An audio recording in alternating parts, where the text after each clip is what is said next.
தந்தை மகன் தூய ஆவியாரின் பெயராலே.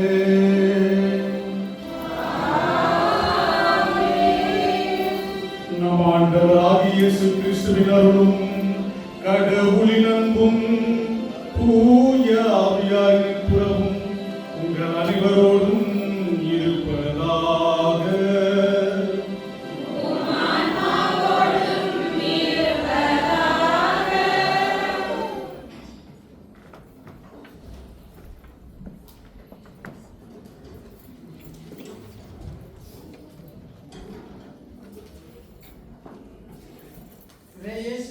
அன்பார்ந்த இறை குடும்பமே, இன்று நமது திருவையின் மாபெரும் திருப்புதரும் நமது பாதுகாவலருமாகிய புனித யாகப்பரின் திருவிழா திருப்பணியில் பங்கேற்க உங்கள் அனைவரையும் அன்போடு வருக வருகவென்று வரவேற்கின்றோம்.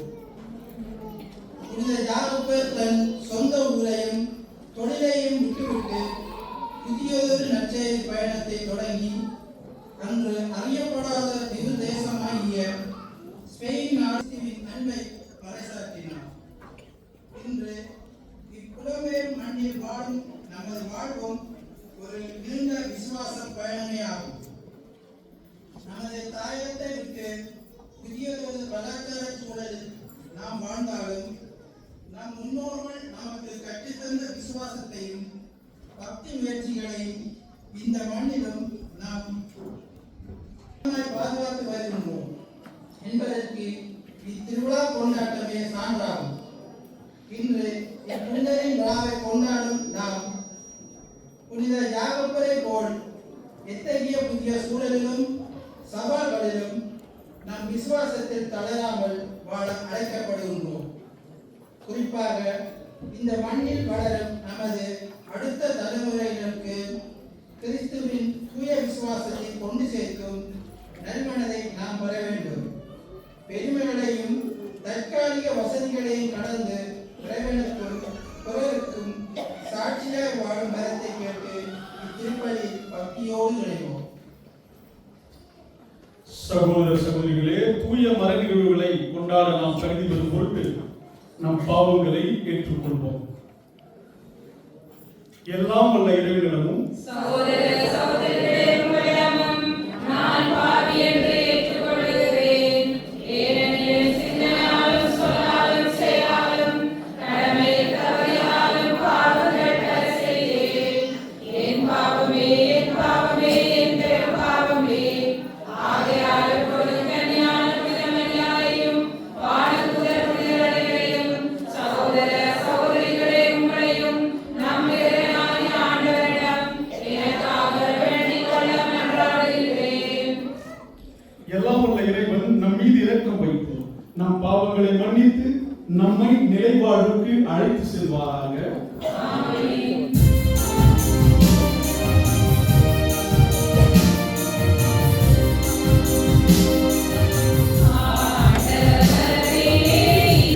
மாட்சிமை உண்டாகுக.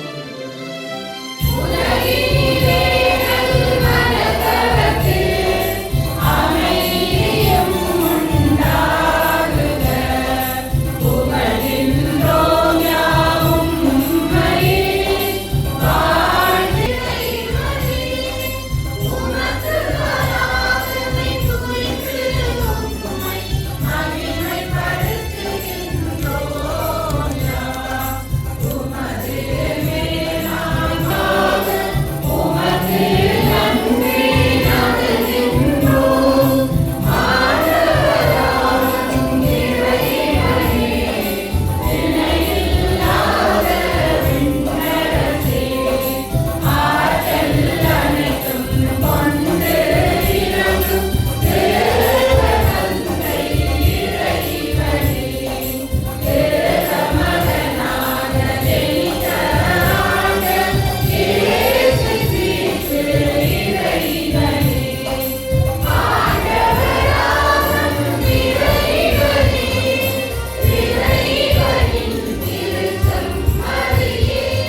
கண்ணீர் சிந்தும் பெற்றினை புனித யாக்கோப்பிற்கு அளித்தீரே. உமது திரு அவை அவருடைய நம்பிக்கை அறிக்கையினால் வலிமை பெறவும் அவருடைய பாதுகாவலால் தொடர்ந்து உதவி பெறவும் அகிலாக உம்மோடு தூயாவியாரின் ஒன்றிப்பில் இறைவனாய் என்றும் வாழ்ந்து ஆட்சி செய்கின்ற எங்கள் ஆண்டவர் இயேசு கிறிஸ்து வழியாக உம்மை மன்றாடுகின்றோம்.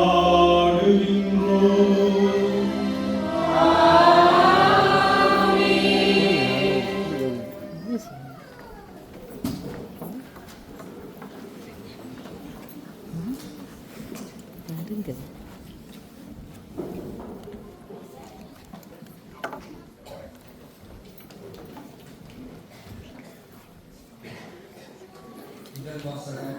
அதனால் யூனி ஆண்டவர் சாராவுக்கு கூறினார், உனக்கு என்ன வரம் என்று கேட்க கடவுள் கேட்டார். என் கடவுளாகிய ஆண்டவரே, நீ அடியோனை என் தந்தை தாவீதுக்கு பதிலாக அரசனாக்கி முடியும். நான் செய்வதறியாத சிறுமட்டை இதோ உமக்கென நீ தெரிந்து கொண்ட திரளான மக்களிடையே அடியே இருக்கிறேன். அவர்கள் எண்ணிக்கை கணிக்க முடியாத மாபெரும் தொகையினர். எனவே மக்களுக்கு நீதி வழங்கவும் நன்மை தீமை பகுத்தறியவும் தேவையான நாணம் நிறைந்த உள்ளத்தை அடியேற்கு தந்தரலும். இல்லாவிடில் உமக்குரிய இம்மாபெரும் மக்கள் இனத்திற்கு நீதி வழங்க யாரால் இயலும் என்று கேட்டார். சாலமோன் இவ்வாறு கேட்டதும் ஆண்டவருக்கு உகந்ததாய் இருந்தது. கடவுள் அவரிடம், நீதியா ஆய்வையோ செல்வத்தையோ நீ கேட்கவில்லை, உன் எதிரிகளின் சாயையும் நீ விரும்பவில்லை, மாறாக நீதி வழங்க தேவையான நாணத்தை மட்டுமே கேட்டிருக்கிறாய். இதோ நான் இப்பொழுது நீ கேட்டபடி செய்கிறேன். உனக்கு நிகராக உனக்கு முன்னே எவரும் இருந்ததில்லை, உனக்கு பின்னே யாரும் இருக்கப் போவதில்லை. இது ஆண்டவர் வழங்கும் அருள்வாக்கு. நன்றி.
தம்மால் முன்பே தேர்ந்து கொள்ளப்பட்டவர்கள் தம் மகனின் சாயலுக்கு ஏற்றவாறு இருக்க வேண்டும் என கடவுள் முன்குறித்து வைத்தார். அச்சகோதர சகோதரிகள் பலருள் தம் மகன் தலைப்பெறாதவராய் இருக்க வேண்டும் என்று இப்படி செய்தார். தாம் முன்குறித்து வைத்தோரை அவர் அழைத்திருக்கிறார். தாம் அழைத்தோரை தமக்கு ஏற்புடையோராக்கி இருக்கிறார். தமக்கு ஏற்புடையோரை தம் ஆட்சியில் பங்கு பெறச் செய்தார். இது ஆண்டவர் வழங்கும் அருள்வாக்கு. இறைவா உமக்கு நன்றி.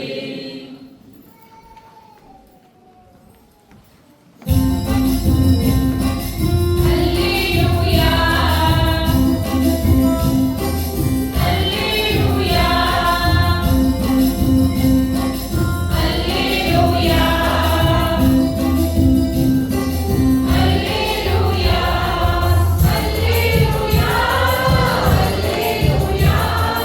அல்லேலூயா அல்லேலூயா அல்லேலூயா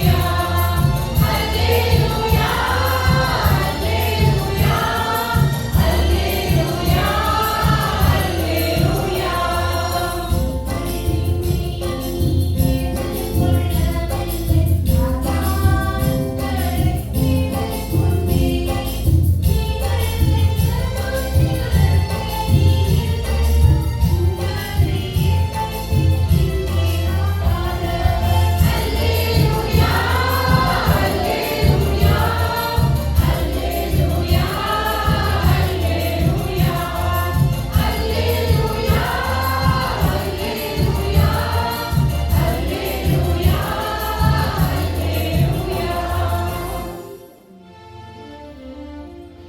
ஆண்டவர் உங்களோடு இருப்பதாக.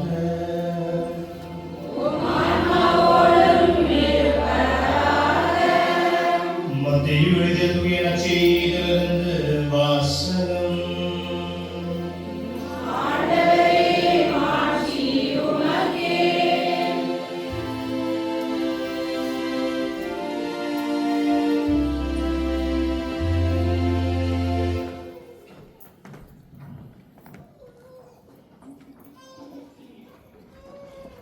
ஜெபதேவின் மனைவி தம் மக்களோடு ஒரு வேண்டுகோள் விடுக்குமாறு இயேசுவிடம் வந்து பணிந்து நின்றார். உமக்கு என்ன வேண்டும் என்று இயேசு அவரிடம் கேட்டார்.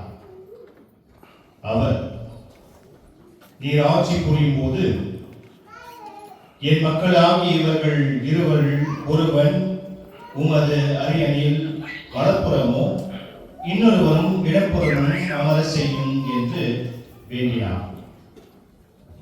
அதற்கு இயேசு, நீங்கள் என்ன கேட்கிறீர்கள் என உங்களுக்கு தெரியவில்லை.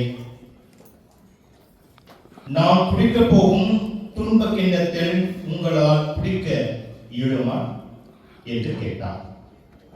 அவர்கள், எங்களால் இயலும் என்றார்கள். அவர் அவர்களை நோக்கி, ஆம், என் கிண்ணத்தில் நீங்கள் குடிப்பீர்கள்.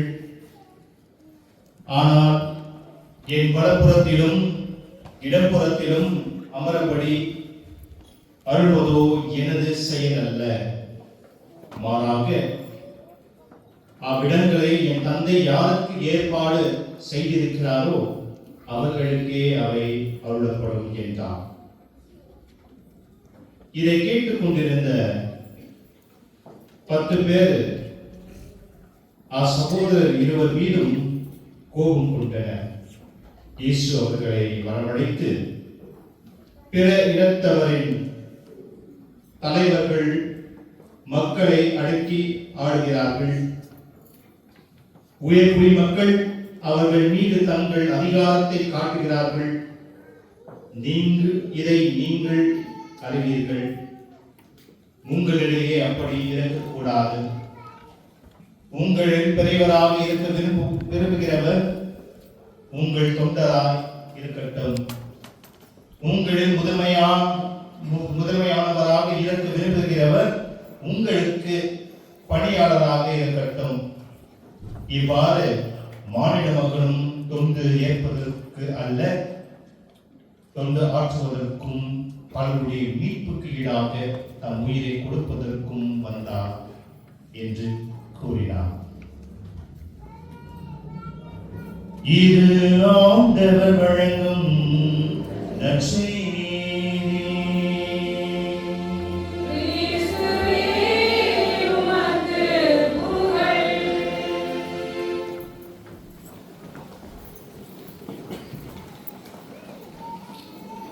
கடலலைகள் கொஞ்சம் குருநகரின் காவலர் சங்கடங்களை தீர்த்து வைக்கும் புனித சந்தியாகப்பரின் பெருவிழாவுக்கு வந்திருக்கும் கடலே வாசல் தெளிக்கும் ஊராம் குருநகர் மண்ணின் மைந்தர்களே, புதல்வர்களே, உதவியரே,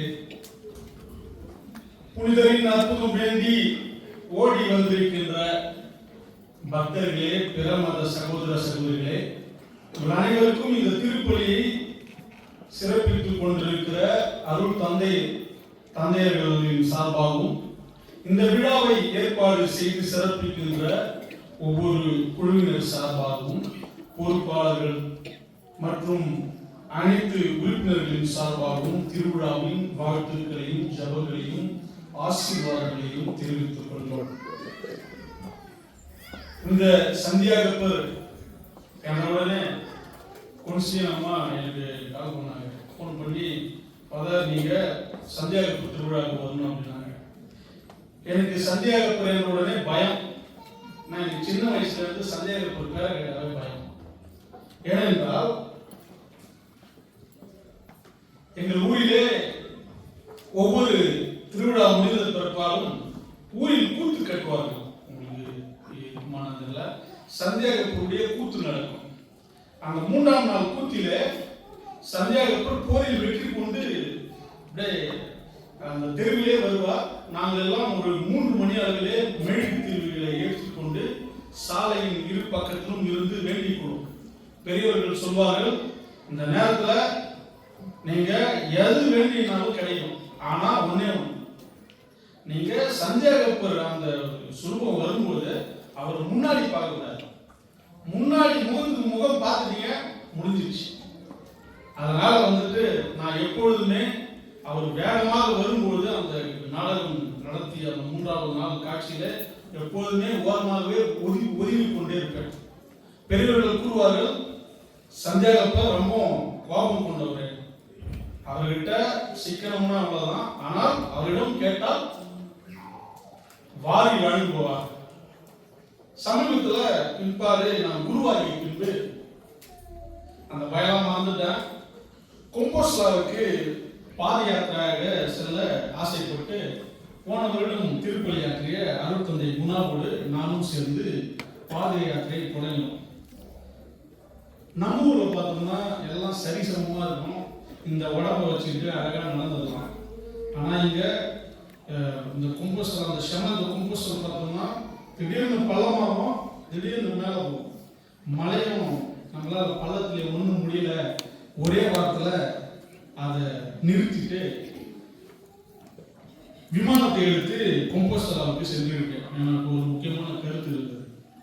சென்றுவிட்டு திருப்பலியெல்லாம் முடித்துவிட்டு அங்கிருந்த பங்கு தந்தையவர்கள் அந்த ஒரு மிகப்பெரிய தூப கலசத்திலே சாம்பிராணியை போட சொன்னார். நான் இதெல்லாம் வந்து சாம்பிராணியை போட்டுட்டு நிக்கிறேன். நேரம் அந்த தூப கலசமானது ஒரு 5 பேர் வந்து அந்த கையில் வைத்து இருப்பார்கள். நேரம் என் முகத்துக்கு வந்துச்சு. வந்தவனே நினைச்சேன், ஐயோ சந்தியாகப்பர் நம்மள நடக்க முடியாததுனால போட்டுட்டாரோ அப்படின்னு. ஆனால் கிட்ட இப்படி வந்துட்டு மேல இழுத்து விட்டாங்க. ஒரு பயம் இருந்தாலுமே நான் வேண்டிக் கொண்ட கருத்தானது கடந்த ஒரு 5 வருடங்களாக எங்கள் குடும்பத்தில் வேண்டியிருந்தும் கிடைக்கவில்லை. ஆனால் அந்த திருப்பயணத்திற்கு பிற்பாடு 2 மாதங்களில் கிடைத்தது. அதுபோலத்தான் நீங்கள் பல்வேறு அற்புதங்களை புனித யாகப்பரின் மூலமாக பெற்றிருப்பீர்கள். அதனால்தான் இவ்வளவு மக்கள் இங்கு வந்திருக்கின்றனர். குறிப்பாக குருநகருக்கும் அவருக்கும் ஒரு மிகப்பெரிய உறவு இருக்கின்றது. அவர் உங்களுடைய வாழ்விலே இன்பத்திலும் துன்பத்திலும் உடல் நலத்திலும் நோயிலும் போரிலும் வாழ்விலும் எழுச்சியிலும் தளர்ச்சியிலும் வாழ்வியும் வளர்ச்சியும் எப்போதும் கூட இருந்து நீங்கள் கேட்கும் வரம் அனைத்தையும் அவரிடம் அண்டி கேட்பவர் யாருமே வெறும் கையோடு போனதில்லை என்று நான் படித்திருக்கின்றேன். பல்வேறு அற்புதங்களை நிகழ்த்தியிருக்கிறார். இன்றைய பெருவிழாவிலே அவருடைய வாழ்க்கையை வைத்து நான் உங்களுக்கு ஒரே ஒரு கருத்தை மட்டும் கூற ஆசைப்படுகிறேன். ஒரு கருத்து நான் 1 நிமிஷம் நிறுத்த மாட்டேன், 10 நிமிஷம் எடுத்துக்கணும். யாகப்பர் மனதில் பட்டதை பேசக்கூடியவர், வெட்டு ஒன்று துண்டு ரெண்டு, முன்கோபி. நாம் பார்த்தோம் என்றால் திருவிவிலியத்திலே இயேசு புனித ராயப்பரை 2 முறை திட்டியிருக்கிறார். அதற்கு அடுத்தது பார்த்தோம் என்றால் புனித யாகப்பரை தான் திட்டியிருக்கிறார். கடிந்து கொண்டார். சமாரிய பெண் அந்த சமையலுக்கு போகும்போது ஆண்டவரே தீயை இறக்கணும்னே கடிந்து கொள்கிறார். இன்றைய நற்செய்தியில் வாசிக்கும் போது கூட கடிந்து கொண்டு நான் குளிக்க போகும் கிண்ணத்தை நீங்கள் குளிப்பீர்களா என்று கோபம் கொள்கிறார். நீங்க பார்த்தோம் என்றால் யாகப்பர் கொஞ்சம் ஈவோ பிடிச்ச ஆளா இருந்தா என்ன இயேசு ஒரு 30 வயசு இருக்குமா, நான் 30 இருந்து 33 வயசு இருக்குமா, எனக்கு திட்டாவல, எனக்கு என்ன வயசா இருக்கு. அது மட்டும் இல்லாமல் அவர் உறவினர் என்று கூறுகிறார்கள். பெரும்பாலும் நம்ம ஊர்ல இருக்கிறவங்க திட்டினா கூட நம்ம ஏற்றுக்கணும், சொந்தக்காரன் திட்டினா ஏற்றுக்கணும். ஆனா இயேசுநாதர் அவருடைய நெருங்கிய சொந்தக்காரர் திட்டுகிறார், ஏற்றுக்கொள்கிறார். இதே வேளையிலே நாம் பார்த்தோம் என்றால் யோவான் நற்செய்தியில் பார்க்கின்றோம், யூதாசை கடிந்து கொள்கிறார். யூதாசி பிற்காலத்தில் இயேசுவையே காட்டிக் கொடுக்கிறார். ராயப்பரை கூட கடிந்து கொள்கிறார். அவரே இயேசுவை எனக்கு யாருமே தெரியாது சொல்றார். ஆனா யாகப்பர் ஒருபோதும் இயேசுவை காட்டி கொடுத்ததும் இல்லை, அவரை பற்றி தவறாக பேசியதும் இல்லை. அதே போன்று உயிர்ப்புக்கு பின்பு ராயப்பரை பார்த்து, ராயப்பா என்னை அன்பு செய்கிறாயா அப்படின்னு கேட்கிறார். ஆனால் அதே அளவு இருந்த யாகப்பரை எப்போதும் ராயப்பருடனும் இருந்த யாகப்பரை பார்த்து கேட்கிறது. காரணம் என்னவென்றால் இயேசுவுக்கும் யாகப்பருக்குமான அந்த அன்பு புரிதல். இந்த புரிதலை நம் வாழ்க்கையில் நாம் கற்றுக்கொள்ள வேண்டும். அந்த அன்பு ஒரு சில நேரங்களில் நம்ம குடும்பங்கள்ல, நமது உறவின் முறைகள்ல, கணவன் மனைவியிலேயே, பெற்றோர் பிள்ளைகளிடையே, உற்றார் உறவினரிடையே எப்போதும் சின்ன சின்ன சஞ்சலங்கள் ஏற்படும். ஆனால் அந்த சஞ்சல நேரங்களில் ஒரு புரிதல் இருக்கிறது. இந்த புரிதலையும் இந்த அன்பையும் புனித யாகப்பரிடமிருந்து நாம் கற்றுக்கொள்ள வேண்டும். அதற்கு நாம் சீடத்துவ வாழ்வு வாழ வேண்டும். சீடத்துவ வாழ்வு என்னவென்றால், இயேசு சீடர்களை அழைக்கும் போது 3 விஷயங்களுக்காக அழைக்கின்றார். 1, தம்மோடு இருக்கவும், 2, இறைவார்த்தையை போதிக்கவும், 3, பேய்களை ஓட்டவும். இந்த 3மே நாம பூர்த்தி பண்ணிட்டோம்னா இயேசுவுக்கு உகந்தவர்களாகவும் பிறருக்கு உகந்தவர்களாகவும் வாழ்வோம். எப்படி தம்மோடு இருக்கவும் அப்படின்னா, இது இயேசு நம்ம கூட இல்லாம இயேசுவின் பிள்ளைகளாக நமது உற்றார்கள், உறவினர்கள், பெற்றோர், பிள்ளைகள் இருக்கிறார்கள். அவர்களோடு எப்போதும் உடன் இருக்க தயார்படுத்திக் கொள்வோம், உடன் இருக்க முயற்சி செய்வோம். அடுத்ததாக சாத்தானை விட்டவும். சீடத்துவ வாழ்வில் சாத்தான் என்ன? பேய். இன்னைக்கெல்லாம் வந்துட்டு நான் சின்ன வயசுல இருக்கும்போது பங்கு தந்தை வந்துட்டு ஒரு மிகப்பெரிய அந்த தீர்த்தத்தை எடுத்து தெளிச்சுட்டு இருப்பாரு. ஒரு 10 பேய் வந்து அப்படியே ஆடும். ஆனால் இப்போது பேய்கள் எல்லாம் ஆடுவதில்லை. அது எப்படி வருகின்றதுனால் அகங்காரம், ஆணவம், இருமாப்பு, நீ பெரியவனா நான் பெரியவனா, அப்புறம் கலகம் மூட்டிவிடல், புறணி பேசுதல். இதன் மூலமாக பேயானது நமது குடும்பத்திலும் நமது சமூக வாழ்வில் இருக்கிறது. அதை பிடுங்கி எறிய வேண்டும். அதை துரத்தி அனுப்பினோம் என்றால் நமது வாழ்வு சிறக்கும், நாமும் சீரத்துவ வாழ்வை பெறுவோம். அடுத்ததாக இறை வார்த்தையை பிரதிபலிப்பது, எடுத்துரைப்பது. புனித பவுலடியார் சொல்கிறார், இறை வார்த்தையை பிரதிபலிப்பது, எடுத்துரைப்பது என்னவென்றால் அன்பை எடுத்து சொல்வது. இந்த சாத்தானுக்கு எதிரான வாழ்வு அன்பிற்கான வாழ்வு. அதுதான் புனித பவுலடியார் சொல்கிறார், அன்பை நாம் கொண்டிருந்தோம் என்றால் அன்பு நீடிய பொறுமை உண்டது, அன்பு தயவுள்ளது, அன்புக்கு பொறாமை இல்லை, அன்பு தன்னை புகழாது, இருமாப்பு அடையாது, அயோக்கியமானதை செய்யாது, தன் நலத்தை நாடாது, எளிதில் கோபம் அடையாது, பிறர் செய்த தீங்கை மனதில் வைத்துக் கொள்ளாது, பிறர் கீழே விழும்போது மகிழ்வுறாது, ஐயோ கிட உண்டாதா அப்படின்னு மகிழ்வுறாது, அநீதியில் மகிழாது, சத்தியத்தோடு சேர்ந்து. இவ்வாறு நமது வாழ்க்கையை புனித பவுலடியார் போன்று சொல்றோம் என்றால், வாழ்ந்தோம் என்றால், புனித யாகப்பரை போல இயேசுக்கு உகந்தவர்களாக வாழ்வோம். மேலும் யாகப்பரை போல நாமும் இந்த சமூகத்திலே அன்போடும் இந்த சாத்தானை வெறுத்தும் எப்போதும் உடனிருந்தும், இறைவனோடு உடனிருந்தும், நம்மை சுற்றி இருப்பவரோடும் உடனிருந்து வாழ்வோம். ஆமென்.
நமது எண்ணங்கள், இயக்கங்கள், எதிர்பார்ப்புகள், தேவைகள் அனைத்தையும் மன்றாட்டுகளின் மூலமாக இறைவன் முன் சமர்ப்பிப்போம்.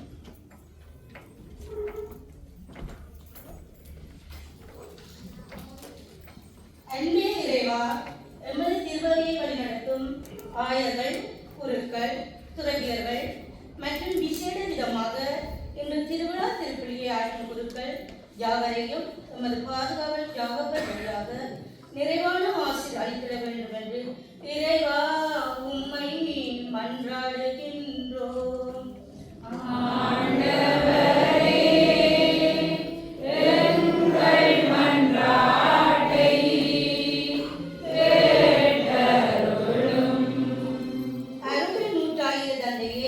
புலம்பெயர்ந்த தேசத்தில் வாழும் ஒவ்வொருவருக்கும் பதிவிட உரிமை கிடைத்திடவும், தீராத நோய் தீர்ந்திடவும், திருமணமாகாத வாழ்ந்தவர்களுக்கு நல்ல வாழ்க்கை அளித்திடவும், குழந்தை இல்லாமல் எல்லைப்படும் தம்பதிகளுக்கு குழந்தை செல்வம் கிடைத்திடவும் யாகப்பரா கோடியேற்றுதல் வழியாக இறைவா உம்மை மன்றாடுகின்றோம்.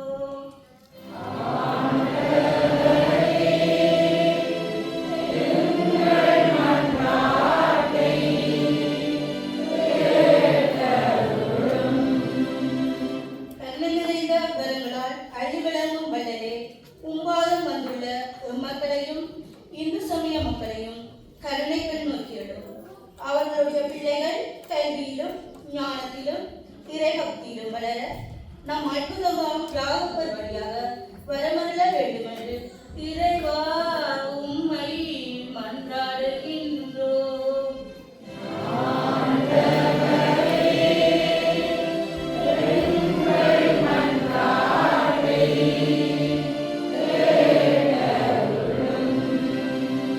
பாதுகாக்கும் பெரும்பொருளே இறைவா, இந்த திருநாள் திருப்பலியில் நம் பங்கு மக்களாகிய அனைவரும் கேட்டுக்கொண்ட இயக்கங்கள் கவலைகள் யாவற்றையும் கருணை மழை போல் பொழிந்து தந்தீர் என்ற நிறைவான மகிழ்ச்சியுடன் செல்ல நம் கோடி அற்புதராம் ஜாகபர் வழியாக இறைவா உம்மை மன்றாடுகின்றோம்.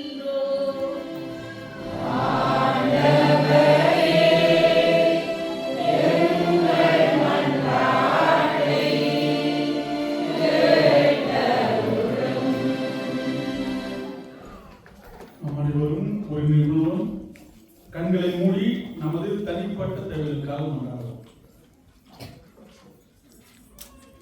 தேவா, எங்கள் குடும்பத்தை ஆசீர்வதியும். குறிப்பாக நாங்கள் செய்கின்ற தொழில், எங்கள் பிள்ளைகளுடைய கல்வி, எங்களுடைய உடல்நலம், பெற்றோருடைய உடல்நலம், குழந்தைகளுடைய உடல்நலம் தரவும். மேலும் நாங்கள் எங்களுக்கு தேவையானவற்றை தரவும். புதிதாக வீடு வாங்கவோ, மனை வாங்கவோ, வாகனங்கள் வாங்கவோ, கடைகள் வாங்கவோ,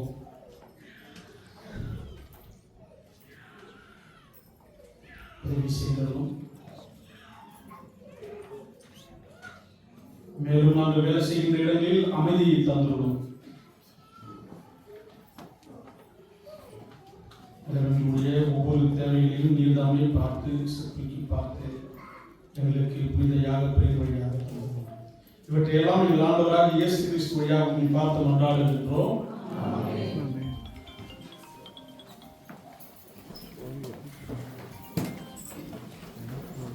இந்த திருப்பலியிலே தங்கேஸ்வரன், லலிதா, வைத்தியலிங்கம், தங்கேஸ்வரன், சதானந்தன் மற்றும் தமிழ்குமரன் ஆகியோருக்காக கொண்டாடுகிறோம்.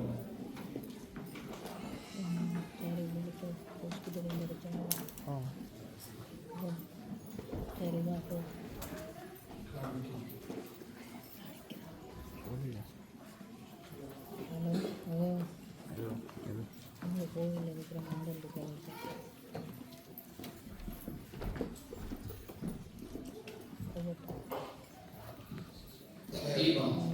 தீபமானது தன்னை உருக்கி எல்லோருக்கும் ஒளி கொடுக்கின்றது. இவ்வாறு தம்பதிகளாகிய நாமும் தியாக செயல்களினால் நாம் வாழும் இல்லத்திலும் செல்லும் இடங்களிலும் மற்றவர்களுக்கு ஒளியாகவும் வழியாகவும் நல்ல குலவிளக்குகளாக பிரகாசிக்க இத்தீபத்தினை அர்ப்பணிக்கின்றோம்.